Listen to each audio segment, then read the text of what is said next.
teacher came in the classroom and the students were talking. Good morning, students. Good morning, ma'am. I'm not a ma'am. We're going to have a test, so get your receipt or notebook. Yes, ma'am. You are going to answer this.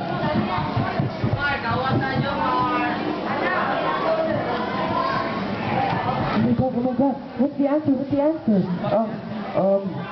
A, B, C, D. Kenmar, what are you doing? I'm so sorry, Mom. Are you, me, Kenmar? No, Kenmar, me, I'm the Kenmar. I'm talking to myself. I'm so sorry, Mom. I promise Mom that I will not do it again. I will not cheat. Please, Mom, please forgive me, please. You know, Kenmar, I'm not saying that cheating is a sin, but, and I'm not also saying that I have not cheated all through my life, but always remember that cheating is a bad doing, so never cheat, because cheating is it's not the best policy. That's all.